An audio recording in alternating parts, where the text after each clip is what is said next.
welcome to the Mother Daze podcast. I'm one of your hosts, Teresa Palmer. And I'm your host today, Rumer Willis. Yes, Rumer in the house. Woo, woo, woo.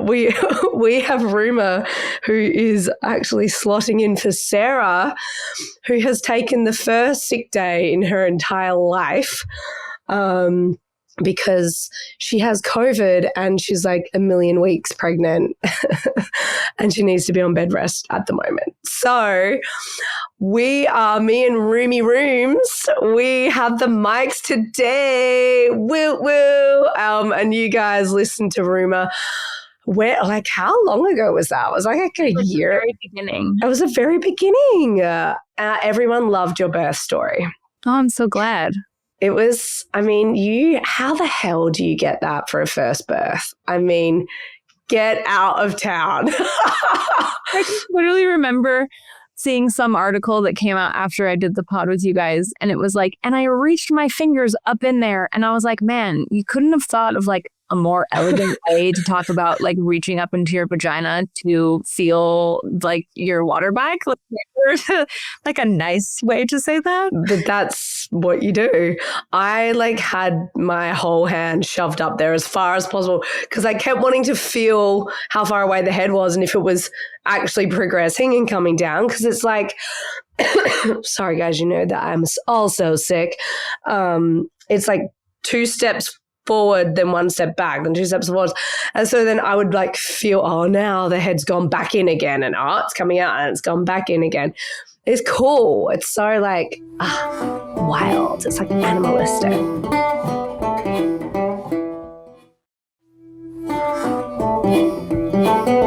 I have a good question for you because I was thinking about this today. So I don't know if you have any, because I know you tore a little bit too the first time. And I feel like my relationship with my vagina now, or my vulva, I would say, is like... My vulva. I feel like I have a little weird trauma because it feels different. Do you know I didn't even look down there until I reckon 4 years later. Really? I didn't even look in the mirror. You could just see from where you're standing, but I didn't actually look at my vagina until 4 years passed. And I could see where I fucking tore. And I was like, that bit's meant to be there. That's attached. That's meant to be attached.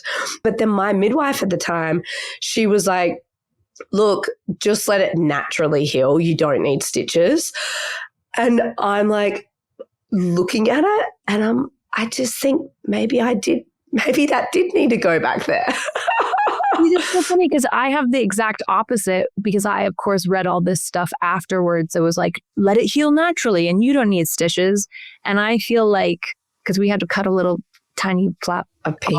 Oh, yeah. And I feel like it was the corner. When you're trying to put something back together, I feel like one of the corners then didn't get sewn up. So then now the hole's bigger. And I'm sure no one would ever notice. But you. But me. And of course, this is what I have to talk about. Oh, my God. Well, wait, you kind of do this work, though. I find this so fascinating. And I love that you go on Instagram and you've got your favorite vibrators and you're repping these vibrator companies. And I'm like, this girl is just, I fucking love it. It's so refreshing just to be open about this stuff. Tell me more. Tell me more about that work and what you've been doing. Because you're such a hyphen. I feel like you have so many different things. You have the rumor has it stuff. And then every time I see you, every time we catch up, you're like, oh, did you know I'm doing this new thing now? And I'm like, what? I literally have 3 things I'm doing right now. No, not 3. I have more, but I have 3 new things. I'm actually might call you later, you and Sarah, for different things because I'm becoming a certified holistic nutrition consultant which is such a long way of saying it, but basically a nutrition consultant for fertility, pregnancy, postpartum, and babies. Oh, which heaven. Is so cool to learn about. And then I'm doing an herbalism mentorship, and then I'm working on getting certified as a birth doula. Just because I love to add 1,000 things to my plate. But it's all they're all interrelated. They're all within the same world. And it's very you. You know, I think I spent a lot of my life feeling like disempowered. And I don't know, I feel like I got this messaging in school that like, maybe because I was neurodivergent, that like I was lazy or not trying hard enough. And so I feel like now in my adult life, I want to feel really good at things. Yeah. Like, kid level, like I want to be a good kid. Yeah. And I don't know, I just think this stuff fascinates me. I think birth fascinates me, sexuality fascinates me, just being a woman in general and having to deal with the multitude of things that occur for us on a daily basis of like, what's my pH balance in my vagina like? What am I eating enough? Yes. Like, I have weird cellulite. Oh, I'm supposed to put like neurotoxins in my face. And oh, I've cut my bangs badly. And how, you know, there's just like, yes, there's just so much stuff. I literally just left a lunch with a friend of mine and she was like talking about the pH balance in her vagina. And we were like laughing so loud because we were right next to another table. And she was like, yeah, so I'm taking it like I'm just dealing with it topically. And so it's like I'm basically going both ends. And then the table next to us were like, we're like, okay, the men are really freaked out by this conversation. It's so funny, but it's hard being a woman. And it comes with like so much stuff. And a lot of it feels taboo to talk about. That's why I love you have so many followers. You have so many people who look up to you. You've been in the spotlight since you were a tiny little teeny tiny, that like you're using your platform for good and to also make people feel seen. And I have that weird thing too. And exactly. Yeah. And people never used to talk about having vibrators and stuff like that. No one talked about it. And now it's like you can say, oh my God, I found this amazing one the other day. And woo! And I love it. I remember reading this book recently called Come As You Are. I'm desperate to interview this woman. And no, it's not, but yes. And this woman was talking about how there's an unrealistic standard set on the female orgasm. And, you know, I struggled a lot in my 20s. And, you know, I'm still like trying to figure that my relationship to my sexuality and my own orgasm, especially with partners. And I faked it for a lot of my life. Sorry, guys. Do you know what? I didn't even fake it. I was not having orgasms until my husband.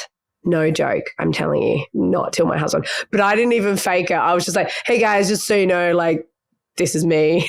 And they're like, really? That's better. I wish that I had the confidence to do that because I was so nervous and so performative and then felt like, oh, there's something wrong with me, which I feel like is the go-to that most women do, whether it's infertility, like feeling like, oh, I can't, you know, coming 2 seconds, like this porn that these guys are watching. So obviously they're so unrealistic, which is just, it makes me so upset.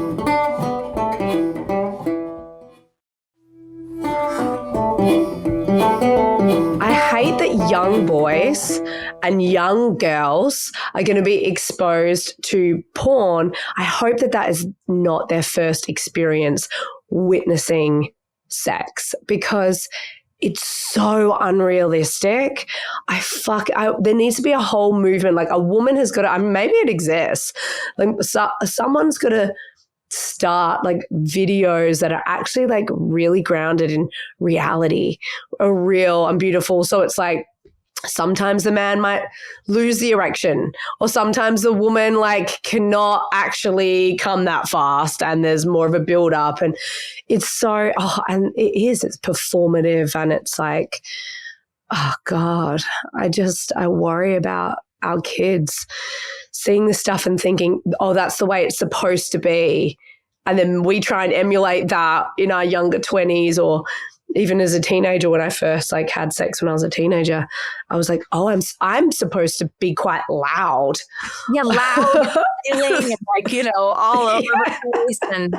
And it happens in 2 minutes. I mean, that's the thing, you know, like when 50 Shades of Grey came out, it was like this, you know, sexual awakening for all of these women.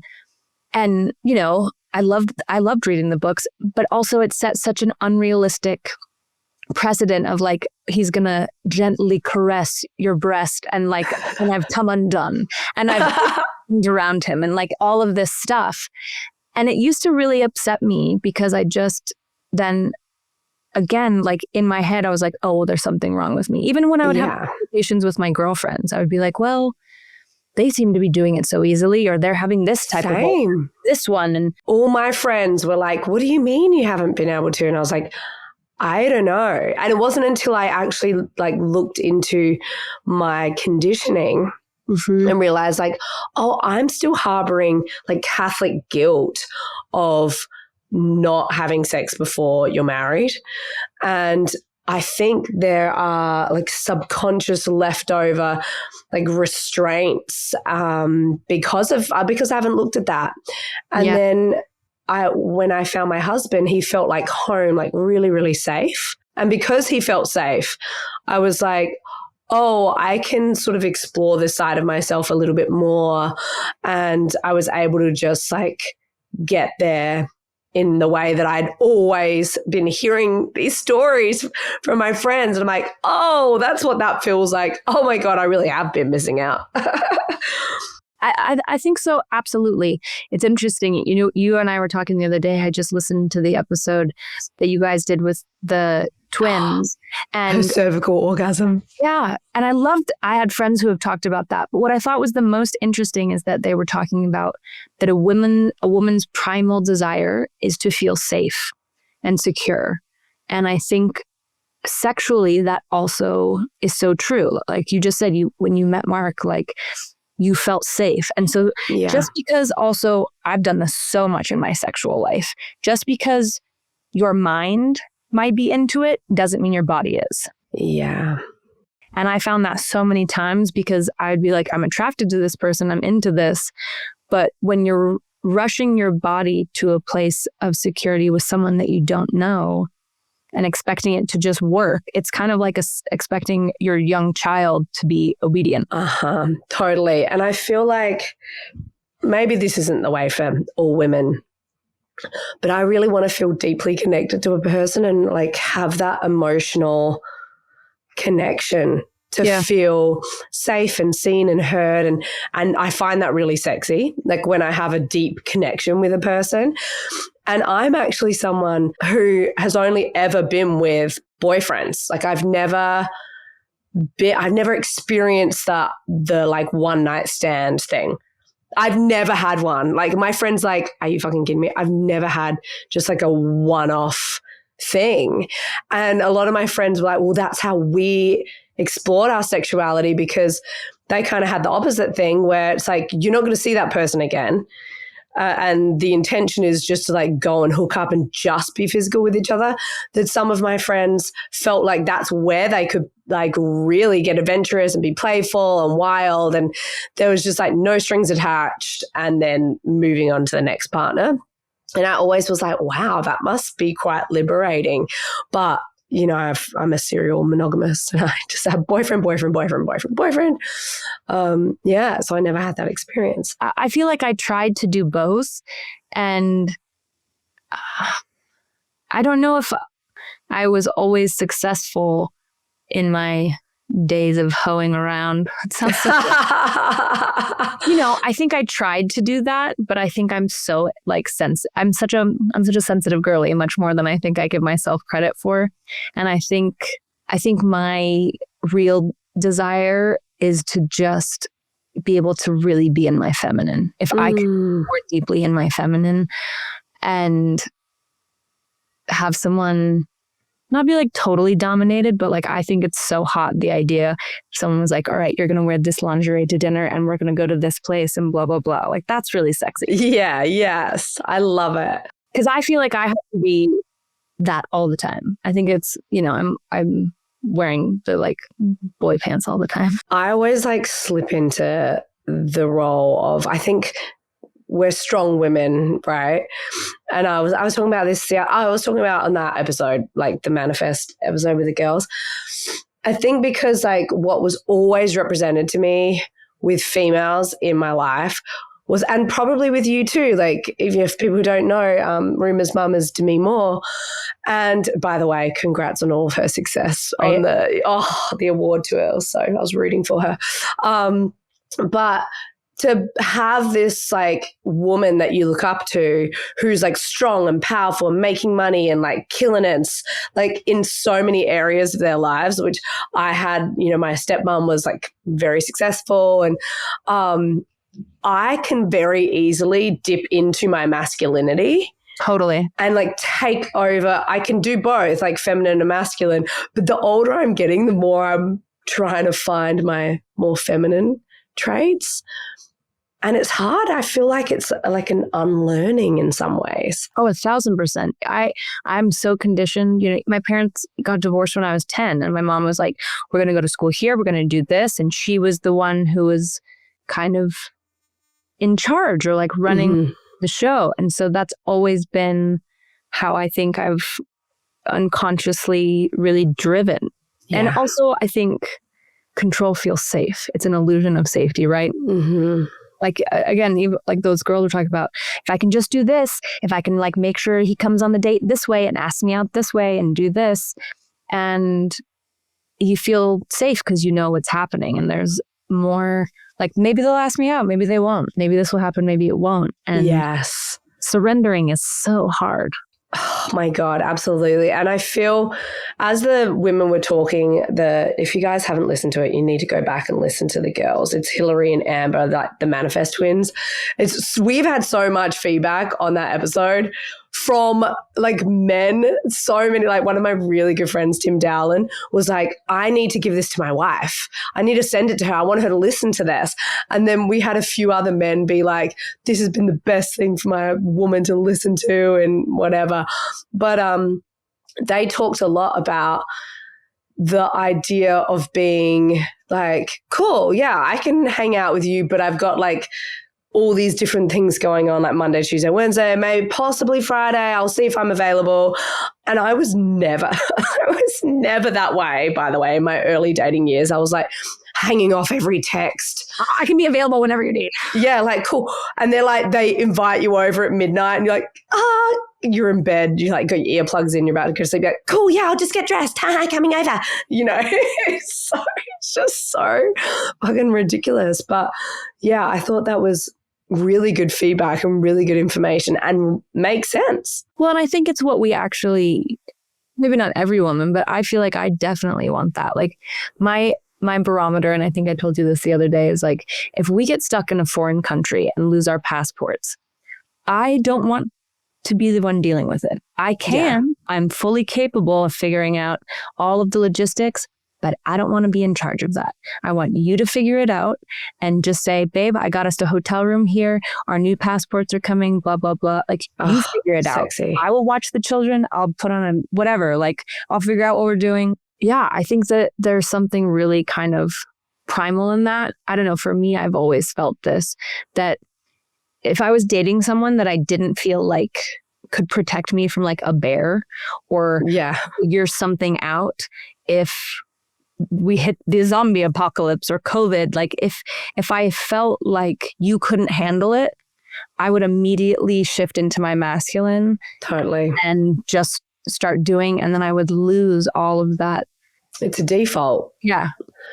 Yeah. And I think in some ways, and you probably agree with this, like you've had success in so many areas of your life, and including now like motherhood, you're really, that's something that comes very naturally to you. And you have this beautiful relationship with your daughter, Luetta. And I look back on what saw me through my success and my trajectory, my career. And my default was always going back to that masculinity. But that femininity was lost on me. And now leaning into the softer parts of myself and you're going to take care of that? Like, fantastic. Like, I would love you to take care of that. Yeah. I've obviously been sick and I'm pregnant. And the other day my man was like, why don't you just have like a bed rest day? And I was like, but what? And he was like, yeah, just lie in bed. I'm going to take the kids. I'll handle everything. I'll do dinner. I'll do this. I'll do that. And I was like, oh my God. And of course I was resistant at first. I was like, oh, I've got FOMO. Like, hang on. But maybe what you should do is you should take them there and you should take them to this, and that museum. And he was like, forget it. Done. Not the control. Letting go of the control. Just relax and do what you want to do for you. Don't think about anyone else. And I was like, I want to have a bath and watch true crime documentaries for 4 hours straight. And that's exactly what I did. And it was awesome. And that's funny how it shifts. Like sometimes it's for me, it's like come with age for sure.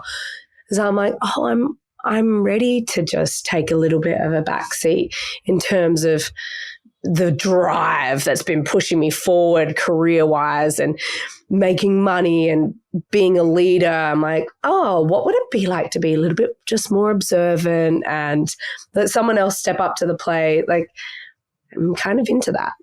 I am too. I think, I feel like I'm really trying to like cultivate and manifest some like a partnership like that, because that's really what I want, right? Mm-hmm. I think there's parts of me that's like, ooh, I want control. But at the end of the day, I want someone to be with that if I need to go on a work trip and be away with the kids for a night or two, or if I need to, when I'm in the other room and working on something, school, cooking, whatever, I want to know that the values and like, it's not even a thought to me, are the kids okay? Yes. It's not even a question, because he and I are so aligned on, how we'd want to raise our kids or whatever it may be, that I'm not going to worry that, you might do something that, and look, inevitably men are, I think, generally always end up doing something that we slightly maybe will do differently. Yeah. And we like cringe and we're like, oh, you got to stop yourself from being like, why did you do it that way? I told you how to do it. I told you what the routine was.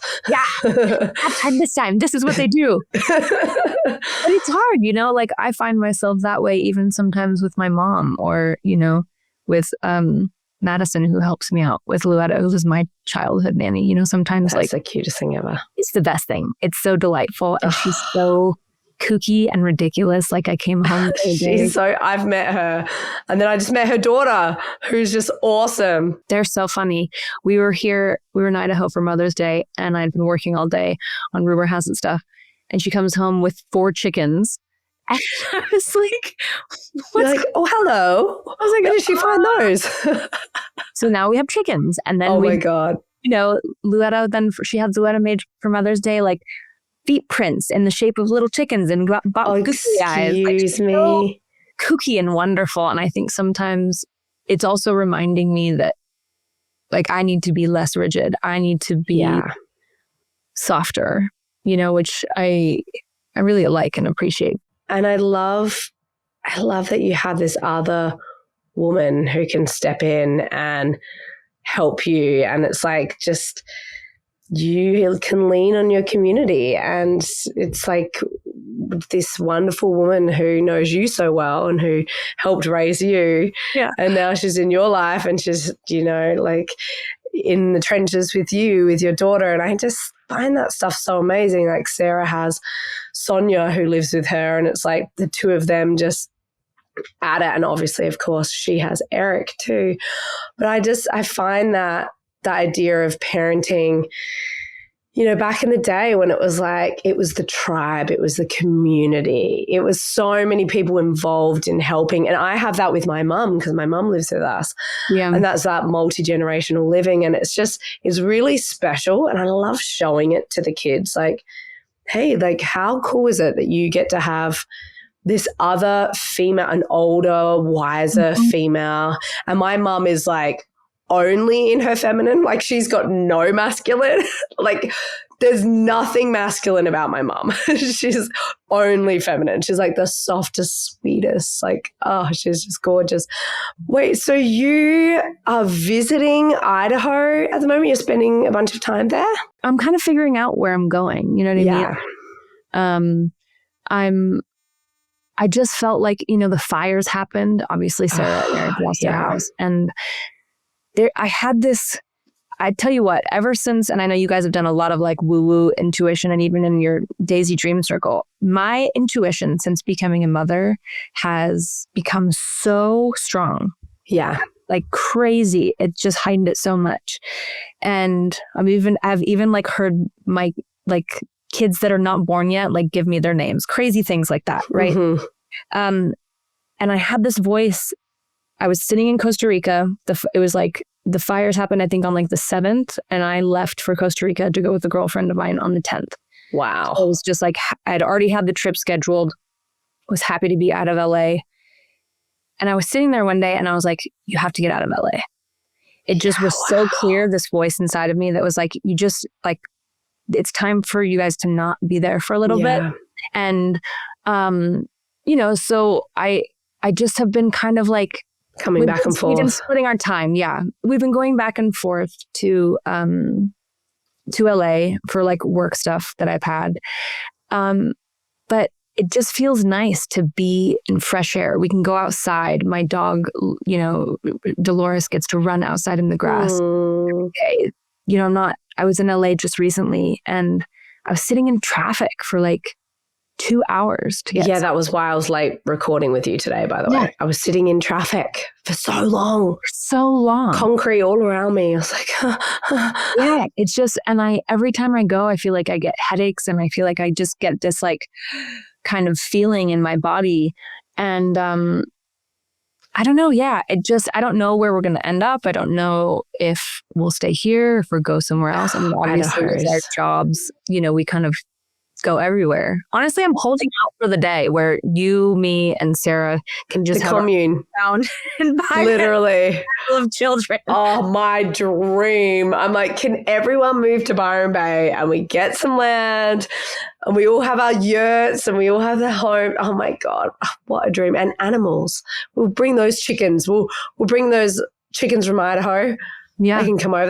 They'll have to quarantine for about 6 weeks, but that's okay. But that's what I would love. I would love to raise Lou in like a non-culty, intentional community setting where, like if you're not feeling well, great. I'll take the kids or I will take the girls today, like I can take Paris, Poet and Winter and Esme and, we'll go and whoever else wants to come, we'll go and we'll do like a painting craft day for a couple hours and then you take them for a couple hours so I can rest. You know what I mean? There's just this, I think and then they're also exposed to different energy and people and ways of doing things. How I parent, but we're all on the same frequency. I think there's something about that that's beautiful. It is so my dream. Like when I was making my book, my like manifest book for the Daisy Dream Circle, so many of the pages is like women and like all our witchiness, and it would be, it's like going to Kimberly Vanderbeek's ranch, which I'm going to in like next week, by the way. And it's just like channeling like just that higher energy and all the kids running around and like what a dream. Children should be raised with groups of people around them. And I've had a similar relationship to Los Angeles. Were you born here? How about this? I was born in Kentucky. Oh, where Sarah's from. Yeah, which is so weird. I think it's why I'm like slightly secretly country in my bones somehow. Were your parents like shooting something there at the time? My dad was shooting a movie and my mom like switched doctors last minute. And she had this one doctor and oh God, I wish I could remember this story because it's so brilliant. I'll have to find it and share it with you at some point. It was like basically that she had found one doctor who had said something about, she said she wanted to like really do it as naturally as possible.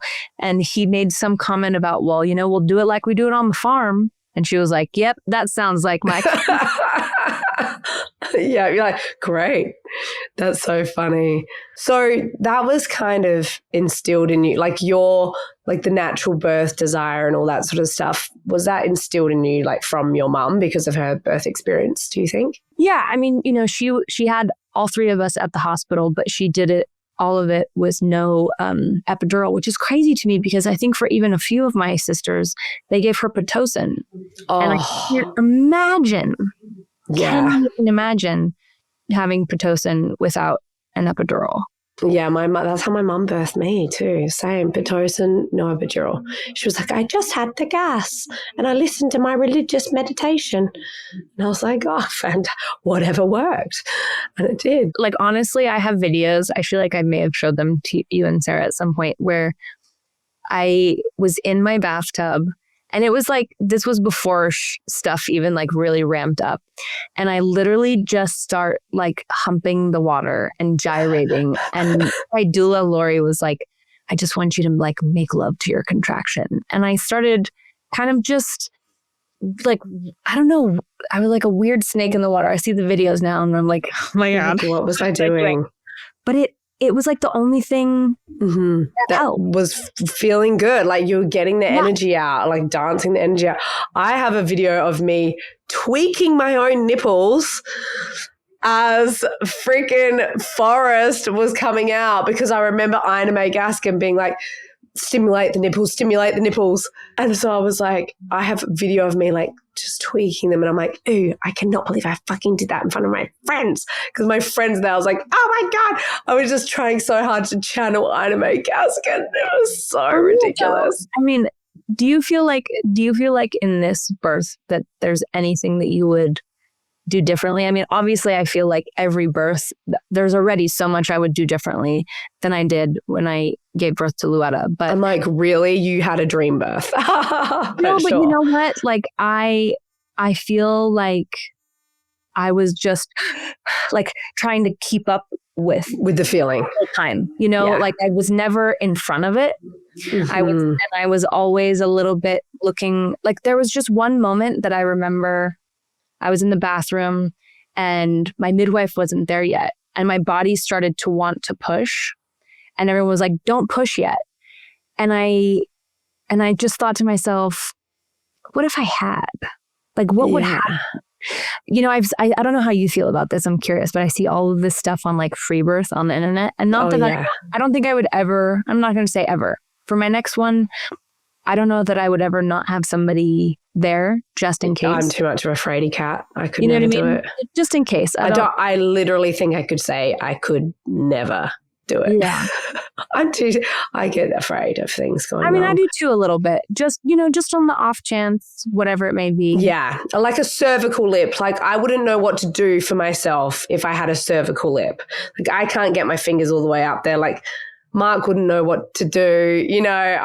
Just in case. But I see a lot of it, right? I follow this one gal who's always talking about it. I'm sure we follow the same line. Yeah, I think I know who you're talking about. And what I want to cultivate for myself in the container of having safety and support is feeling really in charge of my birth. You know what I mean? And feeling really like allowing my body to listen. And again, look, as I think any first-time mom, you're like, what the hell is happening? What the fuck is this? You know, like, yeah. I watch videos back sometimes. I'm literally just like bellowing like a water buffalo. That's what we call it. And it's just, it was just wild. Although now. It's like animalistic. That's what it is. I feel like the next one is just going to like, right out. Well, your second, and a lot of people have had that experience with their second baby, is that baby just comes out. It was by far my easiest birth was Forrest. It was just, I was like so sad I wasn't going into labor, and then I was only 5 days over, by the way, but I was like, oh my God, where is this baby? Because my first baby came at 38 plus 6. So I then had set this expectation that this baby would also come early.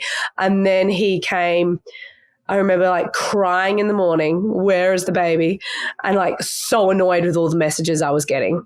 Like, where's the baby? Haven't you gone over your due date? Like things like that. It was just so annoying. And then I like went for a hike on my property, and then they started at 9 o'clock, and then it just ramped up. And I remember being like, I think I'm in labor. Cool. I've probably got a whole other day, like another day and night ahead of me. Went in the shower, and then I had this one that was so strong and fierce that I felt fear, and I was like, oh, that was so overpowering. I'm like, how far along am I? Cut to like, I have the baby like an hour and a half later. Like from me crying in the morning. And then I went to the like birth center just after breakfast, and then I came home and had my lunch with the baby in my arms.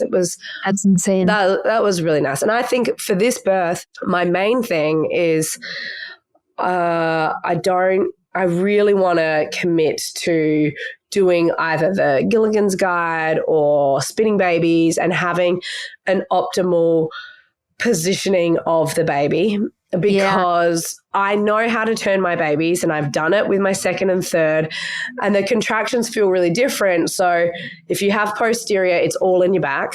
My mom did that with me. Did she? And it is brutal. It's so, as someone who's had 2 posterior and 2 anterior, I got to tell you, like, you need to do anything to turn that baby, because the posterior births were like 10 out of 10 painful.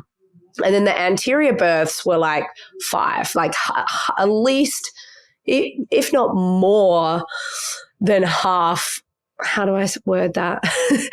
The anterior births were over half less painful. Does that make sense? But everyone's going to know what you're saying. Yeah, it was like even a 4. I'd even give it a 4 out of 10 in terms of like the intensity. I feel like that's what I would tell everybody who is thinking about an unmedicated birth is it's definitely will push you and challenge you to what you think you're capable of, but you can handle it.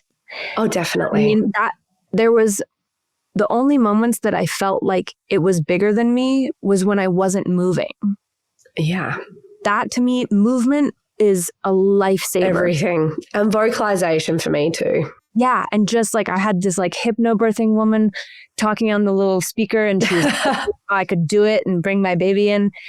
But moving, if I had been on my back on a hospital bed, there's no way. No way. I remember in my first birth, because I had a posterior baby, my midwife was trying to figure out how to get him to turn anterior, and he didn't end up turning anterior, but she had me lying on the bed and made me do contractions just lying on one of my sides on the bed. And I was like, this is torture. Like it's torture. Could not do it. I'm like, I'm so sorry. I can't. I've got to get up. I've got to move. I've got to rock my hips. I've got to do anything. And then for me, vocalization was great, but I was really I was guttural in my vocalizations. And then I had someone reflect back to me, like, try like sighing sweetly and like higher pitch and keep the sounds lighter and higher. Yeah. So then with my second birth, I remembered that. Oh, my third birth, I remember that with Poet. And I was listening to like Florence and the Machine and London Grammar, and I was like singing and keeping my voice really high, and it totally worked. It was like it opened me up faster or something. Yeah. So I'm trying to emulate my second birth with this 5th birth. But my main thing is I'm going to be dedicated to getting that baby anterior before I'm in labor, because I remember reading something which did me a disservice with my 4th, which was like most babies turn anterior during labor, and that did absolutely not happen to me. I was like, I had back labor up until I pushed the baby out. So it never turned anterior. And as of my first proper home birth, I mean, my first one was a home birth transfer, but this one was like from start to end at home. Having the back labor and then also not sleeping, that was the other thing, is it's brutal. I get really excited when I think I'm going into labor. Of course. And I get all pumped and I'm feeling like, like just every little twinge of anything, like, oh, I think this could be a contraction. So it means like I'm not well rested. So I'm going into this crazy marathon and I haven't slept. So that's another thing, that even if I have to take a sleeping tablet the night before, I have got to sleep the night before labor. that or during the day, anything. I've just really want to focus on making sure I'm really well rested. Yeah, I think that's huge.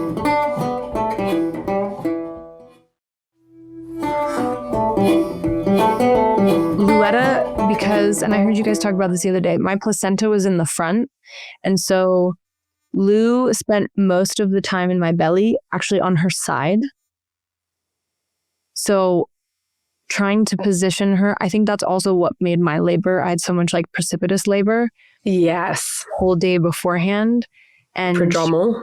And she wasn't totally getting in position. And then my doula made me do like 10 contractions on each side with a peanut ball in between my legs. Oh, yeah. And it was excruciating.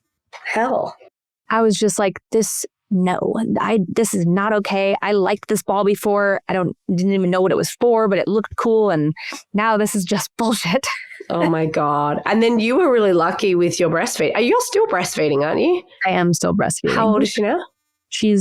She turned 2 in April, so she's like 2 in a month. But so you're officially welcomed into the extended breastfeeding club. Voila. It's so crazy though. I don't know if this happens to you. It makes me really crazy. I can't tell you how many women I've had in different professions be like, oh, you're still breastfeeding? You know, she's not getting any nutritional value. That's just for comfort. Or I had this crazy woman. By the way, I had this crazy woman when she was like 17 months old tell me that, oh, if you breastfeed her longer than a year and you give her a pacifier, she's going to become a drug addict. And based on what evidence? I said, my daughter's very attached to me. She goes, that she doesn't like you better. She's not more attached to you than her dad. She's just, she's getting oxytocin. She's getting high when she's with you. So that's why she likes you better. She doesn't sound like she has children, this woman. Really not. But so many people we know use her. She's like and by the way, she's a sleep training therapist. Yes, so many people we know. And I sat there and I really had to it was one of my first real moments of trusting my own intuition as a mom of what I know is right for my kid, because I just sat there and I was like, is she right? Am I turning Luetta into a drug addict? Obviously we don't need to help her out. Wow. We've already got that in my family. We don't need to. And I was so panicked. And then I just thought to myself, she's so little. She's still so little. Oh my gosh. 22. And there's so much evidence about how toddler milk is actually even more beneficial for them because it's so concentrated and your body is so intelligent that it recognizes that there's, I had to pump it the other day, which was hilarious. Did you have much milk? No, it was or just teeny tiny. I don't even think I have any left in there, but she'll still go at it at nighttime. Yeah. But creating comfort and secure attachment, I don't know. I'm so tired of being people non-consensually dumping their opinions about my choice to breastfeed my child or co-sleep with her or anything that I'm doing with her. I know. It's just, you just want people to stay in their own lane. Yeah. Just you do you, whatever works for you. If you want to breastfeed, if you don't want to breastfeed, if you think that what I'm doing is weird, cool. That's your own shit. It's your relationship with your daughter and you know what works for her and you know how to comfort her and no one knows that better than you. Yeah. Yeah. It's so wild. I mean, I've definitely had, I would say from the older generation above me, people being like, so are you, what? You're still breastfeeding? And you get those judgmental comments. I remember just whipping my tit out in front of my parents. Yeah. When I had my first baby and they're like, do you want a blanket? You could be in this private nursing room. And I was like, no, it's fine. Just whip the boobs out. And then sometimes they're like, I'll be wearing a top where you can't have easy access to the boob. And so it's just sort of this nipple pokes out over the top and they're just sucking on the nipple. It's just made it through the top of your t-shirt. I've done that so many times. So many times. The side. She's done the side. Oh, the side. I do the side. And I do the whole lift up. Sometimes I'll do the entire lift up from the bottom. And then it's the full bare belly and everyone's like, wah! People just freak out. But I just whip the boob out and If they want to drink, they want to drink. And if you feel uncomfortable, that person can remove themselves. And don't look at me. Yeah, exactly. Like, why do you have to look over here? Don't look at me. I saw a great video on Instagram about a woman. I think they were making like a comedy about a gal, and the woman's breastfeeding, and the woman is like sitting by herself. She goes, I have to look at you. This is, I don't want to watch. And it's just the woman is like, well, a guy from a table over said, well, she's just trying to eat. What if we made you go into the toilet to eat? Yeah. I feel like I've seen that. Yeah. It's just kooky. I feel like people are that way too if I tell them that, and I'm sure you get this as well. When I tell people that I want 6 more kids, they're like, what? What is wrong with you? What do you mean? People think I'm crazy. People call me crazy. People call me insane. Like, I have close friends of mine who are like, you're insane. Like, that's insane. And I was like, no, it's my life. I love it. It's the best. I love it. There's nothing that sounds better to me than having that many children. Well, Rumer is one of us because I saw her the other day. We were at a mutual friend's house. I had all my kids there and my belly, and her friend Kissler was there. And I was like, yeah, I'm just basically living the Rumer dream. And she was like, you are like, that is literally what she wants, is as many babies as that. She will just keep going and going and going. Yeah. And then I remember seeing Kimberly Vanderbeek and with her little tribe, and I was like, I want that. I've always wanted it. Me too. And yeah, my household is louder and wilder, and there's more to love, more people, more interesting characters in the house, all these kids with colorful personalities and all the different ways. And like, it's every day is so fun. It is an adventure. And even if it gets so tiring and so crazy, I fall into bed at the end of the night just thinking, I am so lucky. I'm so grateful. Yeah. I see it for you, girl. We're going to manifest it. I know. We're going to pull in that dream partner. My hot cowboy. Your hot cowboy. And all those babies, you got all those spirit babies, because you spoke to Emily, didn't you? Emily. Yeah, I literally the baby medium. Because of you guys had her on the podcast.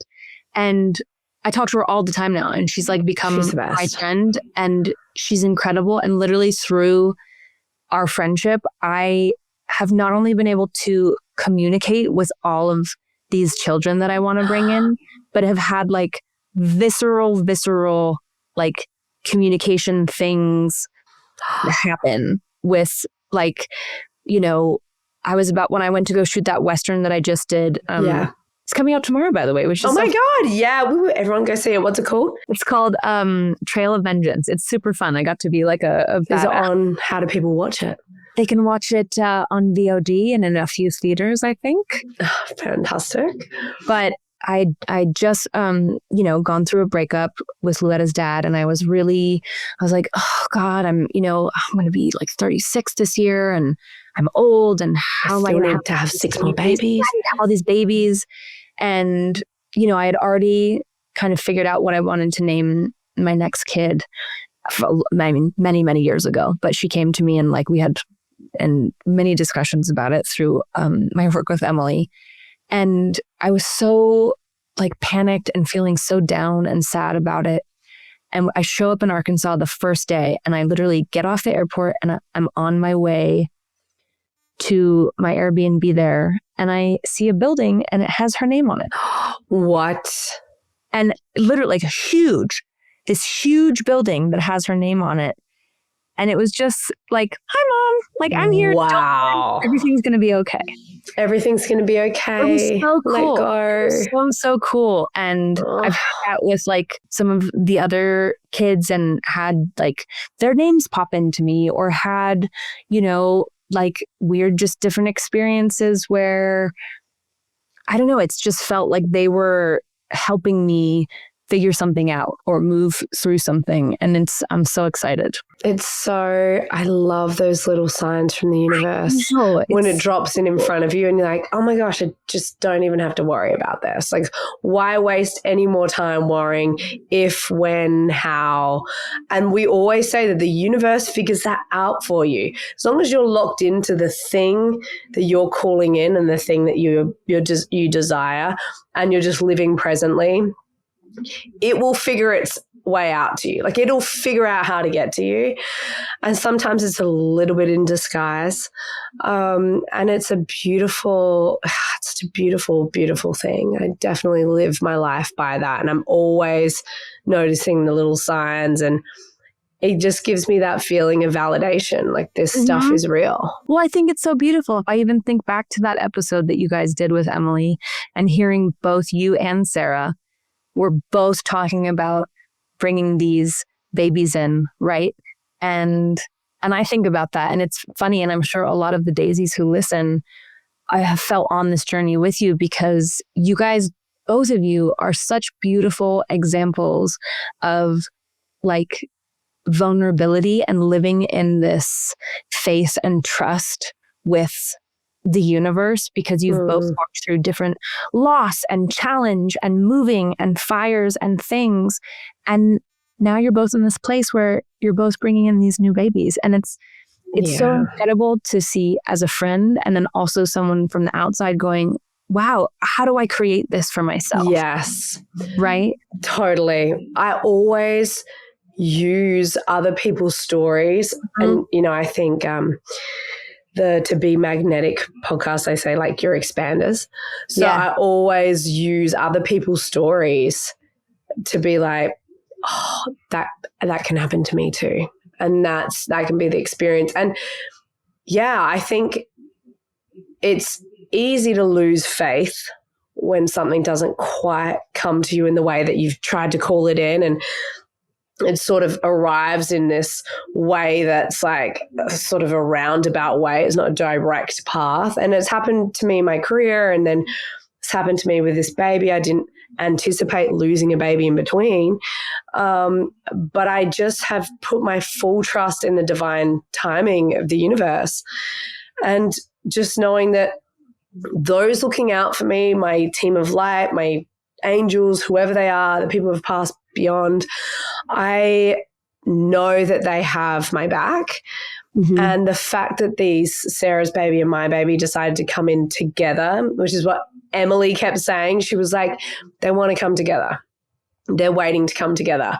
It was such a cool thing. That's why surprising Sarah was so meaningful, surprising her with the pregnancy news, because we both were like, this is otherworldly. This feels like it's just magic. It's happened more than once for you guys. You know what I mean? Like, that's just, it's, I can't remember who was talking about it, but just, I've heard so many people say that we like come into this world with like our groups, right? And I think I totally believe in that kind of stuff, because I think it's so true. There's no way that, you just get connected, that like, Kimberly, I know Kim, like that there's this pod of us, kind of like dolphins, that are just like, Kimberly calls it the Coven. We're in the Coven. Exactly. Yeah. There's just a vibration and a frequency, I think, that, creates this kind of alignment. And it's, it's like a magnet. Through listening to you guys, like, and doing some of the work I've been working on this year, I met this new and intuitive too, who I love, who she was God, you told me. We should have her on the podcast. You absolutely should. She's unbelievable. I love her. And she said to me, she was like, yeah, you've never reincarnated as a man. She was like, you have no interest in being a man. And I just thought that was so interesting, because I fight so hard in this lifetime. I've gotten stuck so much in like trying to control, and it's not worked. Wow. And so I would say I spent most of my 20s and teenage years being like, I just want to find a relationship. I just want to get married. I just want to have babies. I wasn't really career focused. And in the last, year, maybe, or last little bit, since I've been single, and since, I've been trying to create and build my business and focus on the other things, I really stopped trying to look for a guy. And I was like, you know what? He is going to find me. And that's what she said to me too. She was like, what did she say? She said, you and him have a soul contract. And so she said, you don't even need to worry about finding him. He's going to find you. And so I kind of made this internal deal with myself where I was like, I'm going to stop looking. I'm not going to go on Raya. I'm not going to like hunt. I'm not going to reach out, slide into anybody's DMs or whatever. Like, I'm just going to trust that this person is going to come find me or that we're going to meet. And I need to leave the house to do that. But, but it's created a beautiful container because I've been working on really focusing on my career and building all of these things. And I'm like, I thought to myself, okay, if I can't control when I get pregnant again or when I meet this person, what can I control? And I really just encourage anyone who's in a place like I am, focus on what you can control. Like I started reading an amazing book called It Starts with the Egg that has beautiful solutions for just preparing your body to get pregnant, making sure you have the right supplementation, making sure you're eating right. If you do have a partner, making sure that they're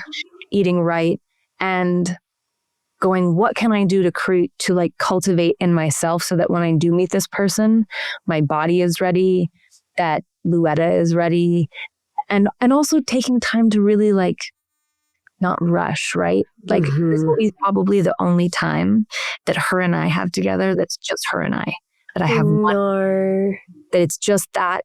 And because for the rest of my life, she'll always probably have a sibling. That's right. We'll have more people around. And so now I'm just trying to, whatever I can, just do things that like just her and I can do. Or spend a little bit of extra time just giving her more of me. And that is so, what's the word? Like, it's giving me so much self-love and like just filling up my cup because I know that I'm really cultivating like what I have right now is enough. Yeah. You're obviously in a place of like true fulfillment. And it's like from that place is where like the wildest dreams come in. Totally. And that has happened for me time and time again. Even when I was in my true fulfillment, I had just had a baby. I was so enmeshed, so in love. So just, it was all about my baby. Yeah. I did not even think about my career, exactly what you're saying. It wasn't even like on the radar. It was all about my baby and showing up. And then suddenly the career, knock, knock, knock, opportunities started coming in. And then I got my dream career. And I feel like this is exactly where you're meant to be and where your focus is meant to be. And then the next time we talk to you on the podcast and you've got your dream man and you're pregnant, you'll be like, it worked. No, I'm going to have to try and find a fun way to just you guys back on the podcast for some random reason than to tell you I'm pregnant or something. Oh my God, surprise us on the pod. I know, I would love that. Oh, so good. Well, thank you so much for being my co-host today. Sorry to everyone who's had to listen to my voice. I'm losing it. Sarah is down with COVID. I mean, we're a mess. We had a bunch of pregnant messes over here, and we have the beautiful Rumer stepping in for us today. Thank you so much. You were the first person I thought of. I was like, who can? Oh, I know who can. Like, perfect, Rumer. And you're such a yes and girl. You're like, yeah, great. Sounds good. I was literally writing back to you guys. I was like, oh my God, yes, I would be so honored. I would love to do this. I was listening to the episode you guys did with Riley when she was talking about how she was an OG Daisy. And I was like, yep. It's just me and Riley sitting here at the very beginning. Oh my God. Oh, well, we love you. Thank I love you guys. Come on anytime. You're the best. And all right, Daisies, you have been listening to the Mother Daze podcast. You can find us on Apple Podcasts, Spotify, or wherever you get your podcasts. See you later.